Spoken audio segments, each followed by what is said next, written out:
Hello, I'm Caitlin Eastwood, and I'm going to be giving my persuasive speech. These are my note cards. Have you ever judged something before knowing anything about it? I'm sure we all have at some point and have regretted it. About 2 years ago, I fell in love with a puppy with a bad reputation. I never owned a dog that belonged to what people call the aggressive breeds group, but I knew this Rottweiler was for me and I was ready to tackle the challenge. As soon as I brought him home, people would take one look at him and run the other direction because of his breed's dangerous and feared persona, which I can tell you, it couldn't be further from the truth. After this speech, you will understand why Rottweilers do not deserve their misunderstood title as an aggressive breed dog. First, we need to establish, why is this breed considered aggressive? Well, these beautiful babies can grow up to 150 pounds and have the energy of a toddler on too much sugar.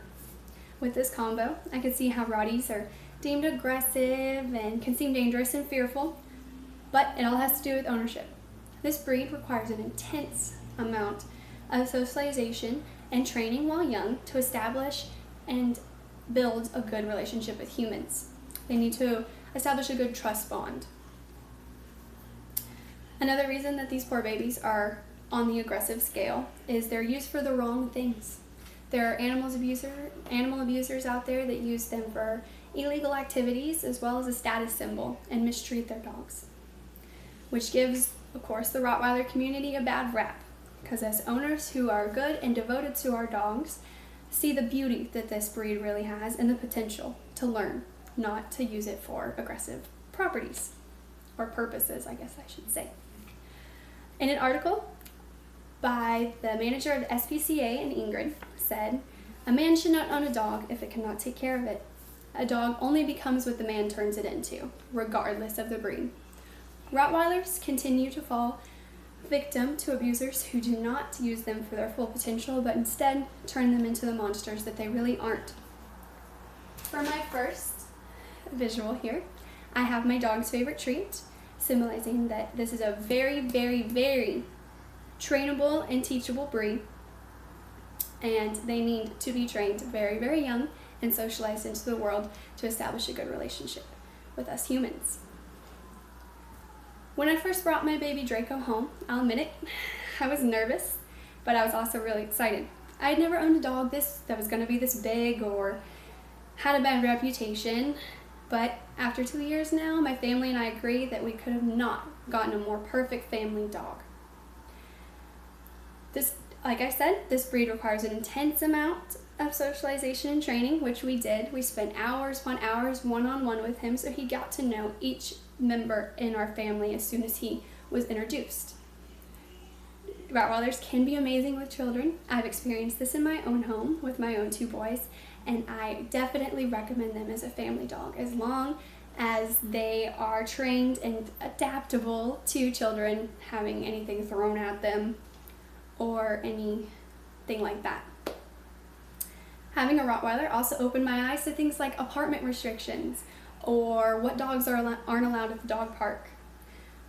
In the apartment restrictions, there's often, rental places won't accept aggressive breeds, or they'll have a weight limit, or they'll have both. The McAfee family in an article stated, "It was nerve-wracking. Their dog is definitely a part of the family, but they could not find a suitable place to live. They would find a place that would allow certain breeds, but had a weight limit, or they wouldn't have the certain breed available, but the weight limit was endless. There was always something in the way." This is another reason why the label on Rottweilers needs to end, because even the great owners are experiencing difficulty just trying to have this breed as a part of their family and in their home. And for this, I do not have a projector, but I do have a video of my baby Draco, and I'll go ahead and play that for you guys right here. Sit. Good boy. Shake. Good boy. Other paw. Good boy. Wait. Lay down. Good boy. Wait. Draco.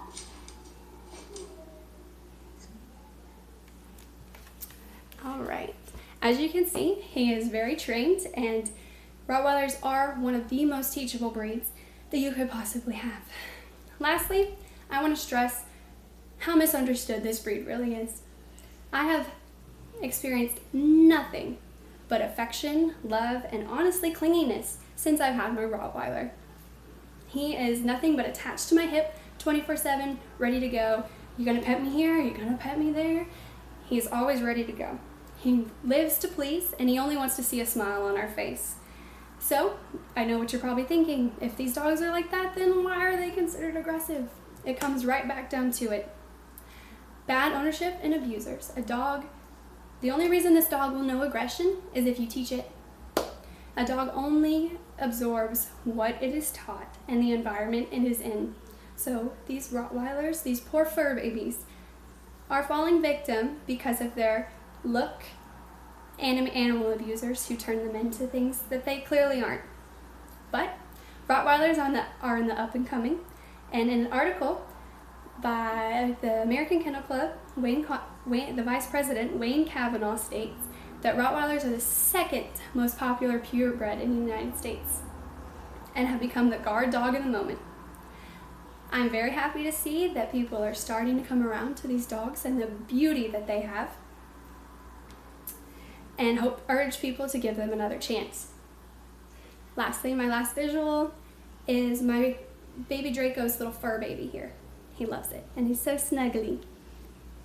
In conclusion, over the years, Rottweilers are considered an aggressive breed, and it's simply not true. They have been judged for the wrong things and purely bad ownership.